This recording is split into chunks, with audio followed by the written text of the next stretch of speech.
و مشائخ اعظام، پردہ نشین میری ماں اور بہنوں، السلام علیکم ورحمۃ اللہ تعالی وبرکاتہ۔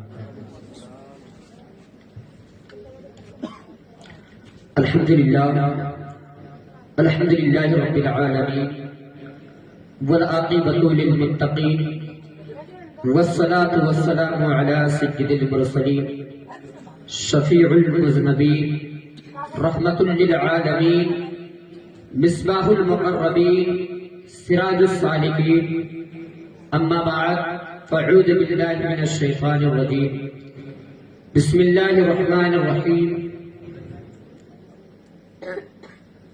وما ارسلناک الا رحمۃ للعالمین، صدق اللہ مولانا العظیم وصدق رسولہ النبی الکریم، ونحن على ذلك لمن الشاهدين والشاكرين والحمد لله رب العالمين، آمین یا رب العالمین۔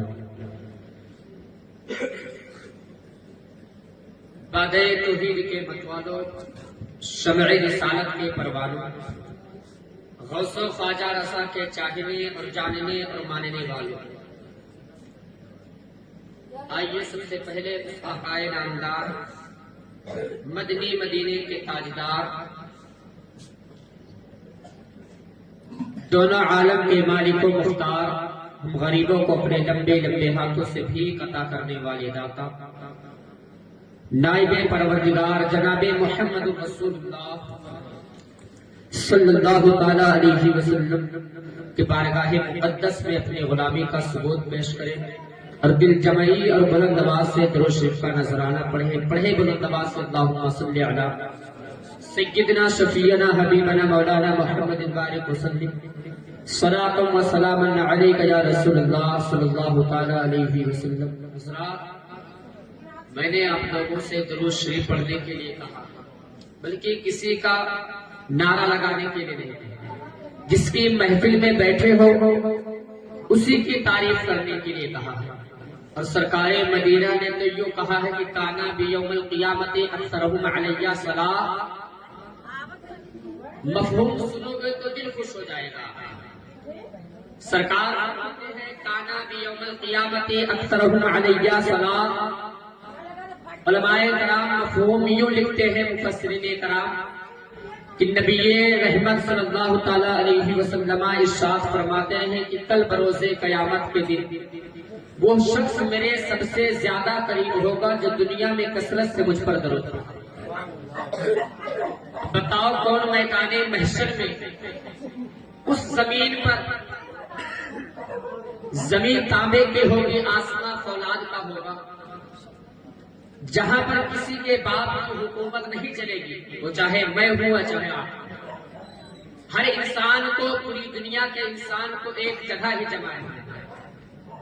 جب وہ خود کہتا ہے کہ جو دنیا میں کثرت سے یعنی شدت کے ساتھ مصیبت سہتے ہوئے، تکلیف اٹھاتے ہوئے مجھ پر درود پڑھے، وہ میدان محشر کے دن میرے ساتھ میرے سائے میں رہے۔ تو مسلمانوں ایک مرتبہ اور پڑھیں اللہم صلی علی سیدنا شفیعنا حبیبنا مولانا محمد بارک وسلم، صلاۃ و سلام علیک یا رسول اللہ صلی اللہ تعالی علیہ وسلم۔ ابھی کچھ دیر پہلے حضرت مدینے کے تاجدار کی بات کرتے ہیں اور ان کے صحابہ حضرت عمر کی بات کر رہے تھے کہ عشق محبت کیسے ہوتی ہے، اور ہم اسی انداز پر وہی سے بات کی شروعات کرتے ہیں۔ اور میں آپ کو اس عظیم شخصیت کے بارگاہ میں لے جاؤں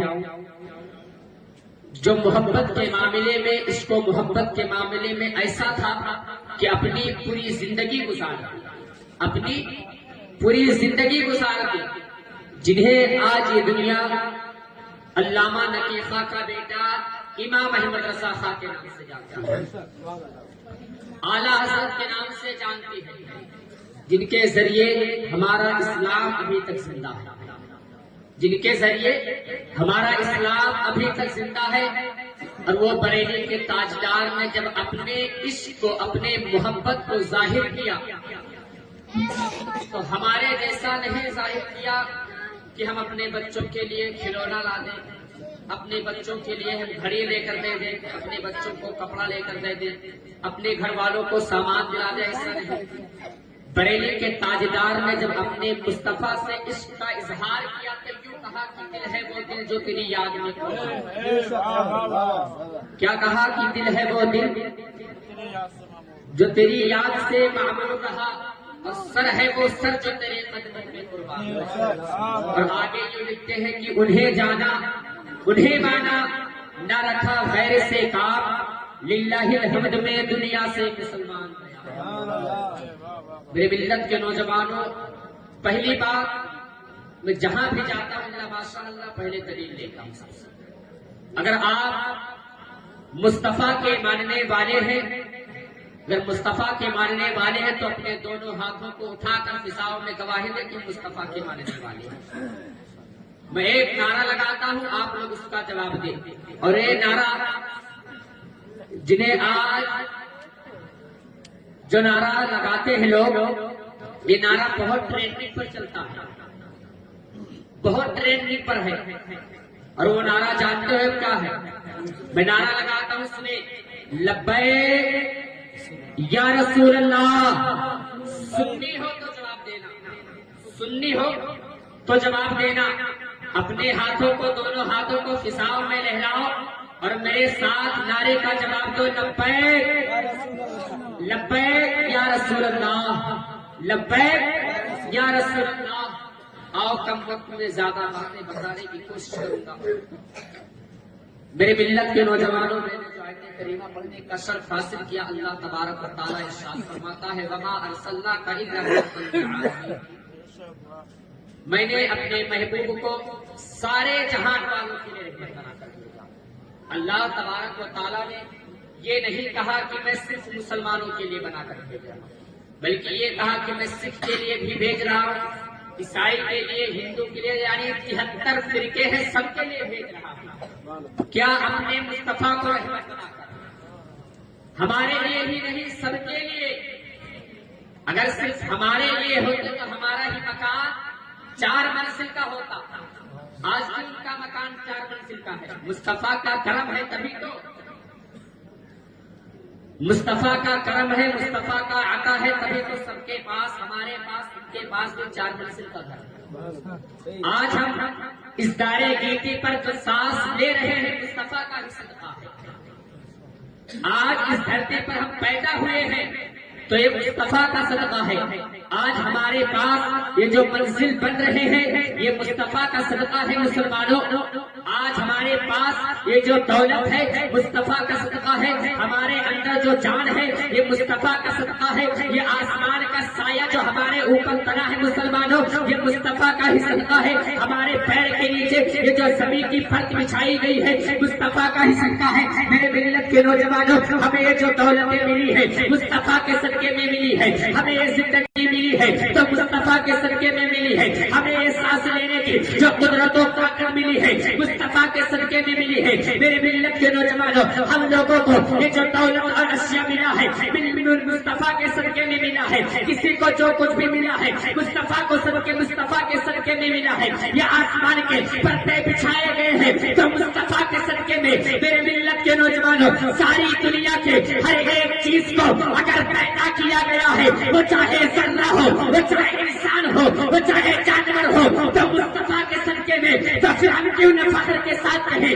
کہ یا رسول اللہ یہ ناز یہ انداز ہمارے نہیں ہوتے، کہ یہ ناز یہ انداز ہمارے نہیں ہوتے، چھولی میں اگر ٹکڑے تمہارے نہیں ہوتے، اور ملتے اگر ٹھیک حضور آپ کے پیسے تو ان خیر سے منگنوں کے گزارے نہیں۔ نعرے تکبیر، نعرے تکبیر، نعرے رسالت، علماء اہل سنت، نعرے تکبیر۔ شاعر کہتا ہے کہ یہ ناز یہ انداز ہمارے نہیں ہوتے، جھولی میں اگر ٹکڑے تمہارے نہیں ہوتے، اور ملتی اگر بھیک حضور آپ کے در سے تو ان ٹھاٹ سے منتوں کے گزارے نہیں ہوتے۔ تو ظاہر سی بات ہے کہ اگر مصطفیٰ کا صدقہ نہ ملتا تو ہم اس لائق بھی نہ ہوتے۔ اور میں تمہیں بتاؤں کہ جس پر مصطفیٰ نگاہ ڈالتا اس کا مرتبہ کتنا بڑا ہوتا ہے۔ حضرت زید بن حارثہ رضی اللہ تعالی عنہ، بچپن کی عمر تھی،